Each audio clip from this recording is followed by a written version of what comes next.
C'est-tu on est le 12 février 2011. Qu'est-ce que tu as à dire à la planète aujourd'hui? Hey, ça va aller sur Internet, ça. C'est pas des farces. Imagine-tu ça, un concierge qui aujourd'hui, à cause de l'Internet, peut communiquer son message autour du monde.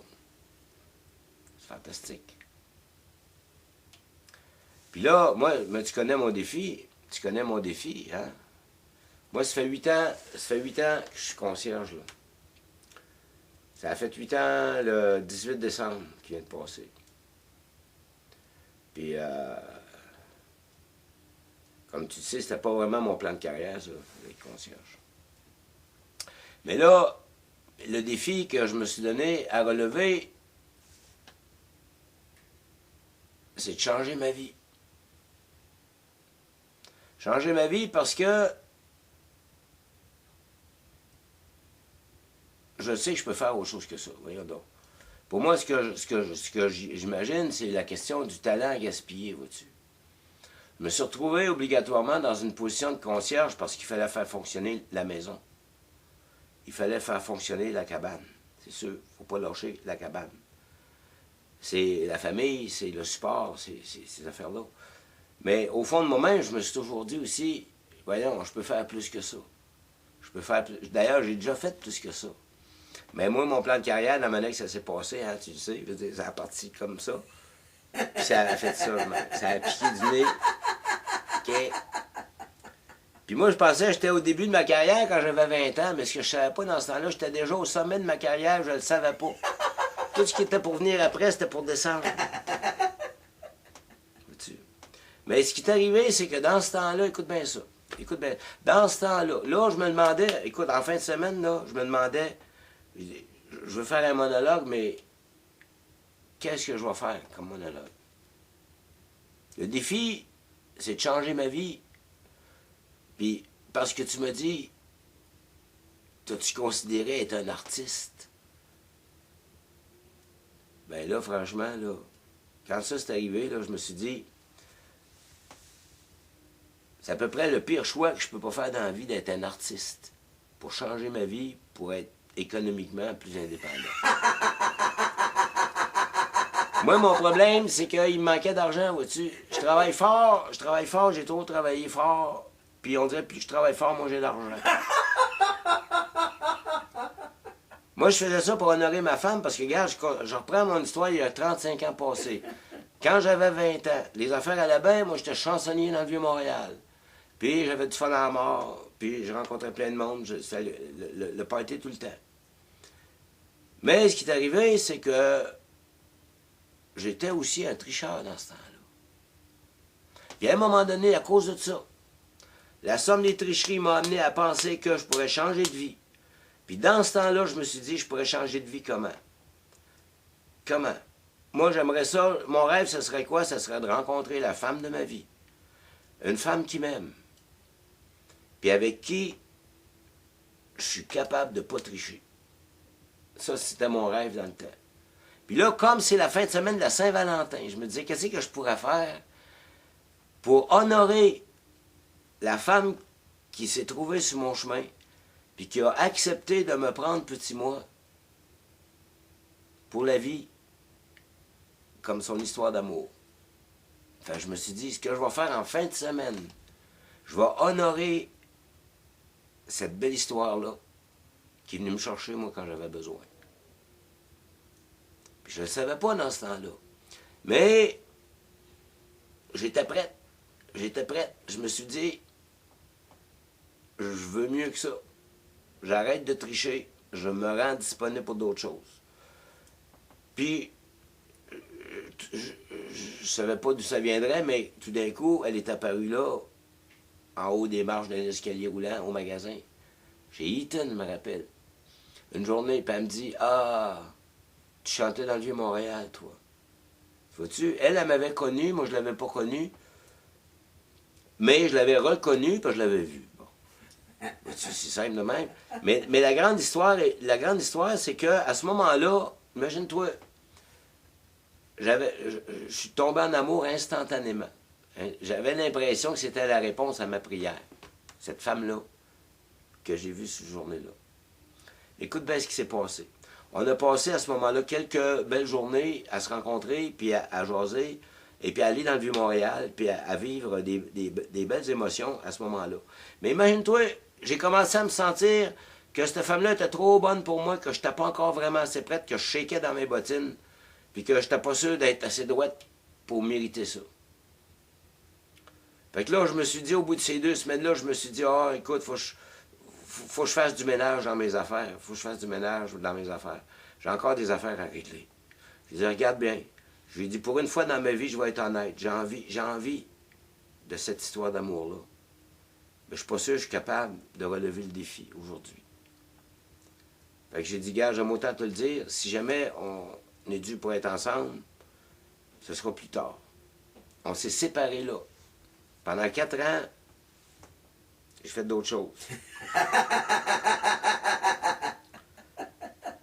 Puis à un moment donné, il est arrivé que j'étais libre et disponible, fraîche et dispo, prête pour la belle histoire. Mais là, je savais pas, moi, ça serait encore là. Je prends le téléphone, je regarde dans l'annuaire du téléphone, je regarde, ah, je trouve son nom. Ah. Ben, elle n'était pas la même adresse. Elle avait changé d'adresse. Puis, tu sais, les femmes dans l'annuaire du téléphone, ils ne marquent pas le nom complet, ils ne marquent pas le prénom, ils marquent un initial. Moi, j'appelle M. Hall, et puis, c'est humoriste, je sais pas, là. Je ne savais pas. J'appelle, mais c'est elle qui répond. Puis là, j'ai la chance, on s'organise un rendez-vous dans les journées qui viennent, on se rencontre, et puis depuis ce temps-là, ça fait 28 ans qu'on est ensemble. 16 ans, 17 ans, 16 ans cette année qu'on est mariés. Et puis je dois te dire que c'est bien certain que ça a changé ma vie. Ça a changé ma vie. Puis aujourd'hui, j'aimerais la remercier et lui dire que ça a marché mon affaire, j'ai jamais triché.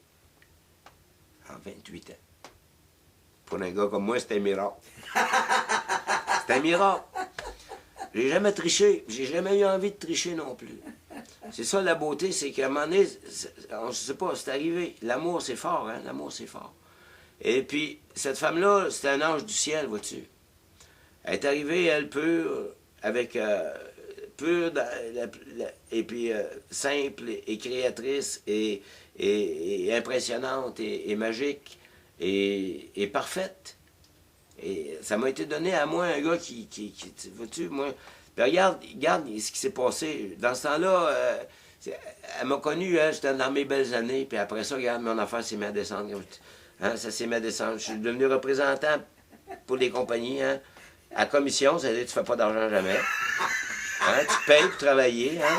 Je fais ça, puis elle m'a patienté, elle m'a dit, ben oui, il travaille fort, le gars.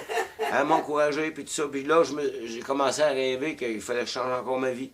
Et moi, c'était l'histoire de ma vie, changer ma vie à 3 semaines. Puis là, regarde, finalement, à un moment donné, je me suis trouvé une belle job de directeur des ventes pour une firme d'animation 3D, là, super moderne, quelque chose de beau, là. Tu sais, la plus belle affaire du monde. J'ai fait 1000$ dans mon année. Il m'en a coûté 2000 pour aller faire ce 1000$-là. Puis je rentre à la maison, puis elle est là, puis elle m'accueille comme si j'étais un héros encore, vois-tu? Plutôt qu'un zéro, là, tu sais. Moi, je me dis, écoute, j'arrive pas je travaille. Je n'ai pas la bonne façon, c'est sûr. Je gagne pas, je suis perdant tout le temps. Mais elle me supporte, vois-tu, pendant toutes ces années-là. Puis moi, je sais que j'ai un talent, celui de chanter, celui de même là, je suis pas sûr. Mais elle voit bien que je fais mon possible, puis elle m'a toujours supporté, vois-tu, dans ce que je veux faire. Puis aujourd'hui, j'ai encore une fois décidé de changer ma vie, puis de faire des monologues. Écrire des chansons, des affaires qui n'ont pas d'allure. Un artiste, ça ne gagne pas sa vie. Tu ne peux pas supporter ta famille quand tu es un artiste au Québec, c'est dur, tu n'y arrives pas. Hein? Bon. Alors, puis moi, je rêve que notre affaire avec les rêveurséquitables.com, ça va devenir tellement fameux que l'argent va rentrer plein de portes ici, puis on va régler tous nos problèmes financiers, ça va être le fun. Après ça, on pourra relaxer un petit peu, tu sais, à 80, 90, là, tu sais, peut-être, là, on travaille fort. Vois-tu? Puis elle, c'est elle qui... Ça va bien, ses affaires, c'est un peu mieux que moi. Je veux dire, je sais pas pourquoi, mais elle en a quelques sous. Fait que ça permet de me toffer, tu sais. C'est ça qui arrive. Alors aujourd'hui, mon monologue, il est comme tout fait, mais j'avais décidé d'appeler ça « On est dans le rouge ». Parce que la Saint-Valentin, oui, la Saint-Valentin, c'est la couleur, c'est rouge, hein. Puis tu vois-tu, moi, là, comme concierge, pour être rendu dans le fond de la cave, là, ça m'a pris du temps à avaler ça. D'être rendu là. Ça m'a pris du temps à avaler ça. Mais à un moment donné, j'ai compris que là, je marchais à genoux, mais c'était pas pour rien. C'était pas pour rien. J'ai appris bien des affaires. J'ai appris, premièrement, à servir les autres, au lieu de penser rien qu'à moi. J'ai appris que quand ça allait bien dans la vie, il fallait avoir un peu d'humilité parce qu'on ne sait jamais quand est-ce que tu vas te mettre à descendre. Hein? La meilleure preuve, c'est moi-même. Hein? Vois-tu? Ouais. Alors, je me dis, il faut honorer. Puis là, l'affaire du rouge, regarde, moi, il y a une des mauvaises nouvelles dans le journal tout le temps. Ça fait des années que je le dis, moi, que la finance va crasher, puis tout ça va... Hein? Pourquoi j'essaie de ramasser, puis je vois le maire de ma région qui vient me vider les poches avec les taxes, puis il m'en met par-dessus le pompon, je suis plus capable de toffer. Quand même, je travaillerais comme un fou, j'arrive pas. Bon. Fait que rendu au fond du trou, qu'est-ce que tu fais? Tu dis, il faut que je fasse quelque chose. Hein? Fait que je me suis dit, ce que je vais faire, pour le moment, moi, célébrer la Saint-Valentin, puis m'avoir du fun en fin de semaine. Et puis, je vais simplement continuer à rêver que ça va arriver, nos affaires. Parce que c'est la meilleure affaire qu'on peut faire. Il nous disait cette semaine, là, il y a une fille dans le journal de Montréal hier. Elle écrit, la catastrophe s'en vient, tous les fonds monétaires vont tomber. Dans le monde entier. Puis là, la preuve, ça commence avec l'Égypte. Puis c'est vrai que ça arrive de même. Écoute bien, moi je me suis dit, là, en fin de semaine, je vais célébrer. On est dans le rouge. OK, on est dans le rouge. Ben, OK, on est dans le rouge, nous aussi. On va célébrer la Saint-Valentin avec Marlene pour la remercier d'avoir une âme si grande et de m'aimer malgré tout. Comme elle avait dit, pour le meilleur et pour le pire.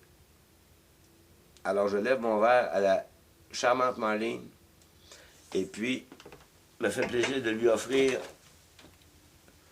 un petit bouquet d'amour dont on se souviendra toujours. Je t'aime, Marlene.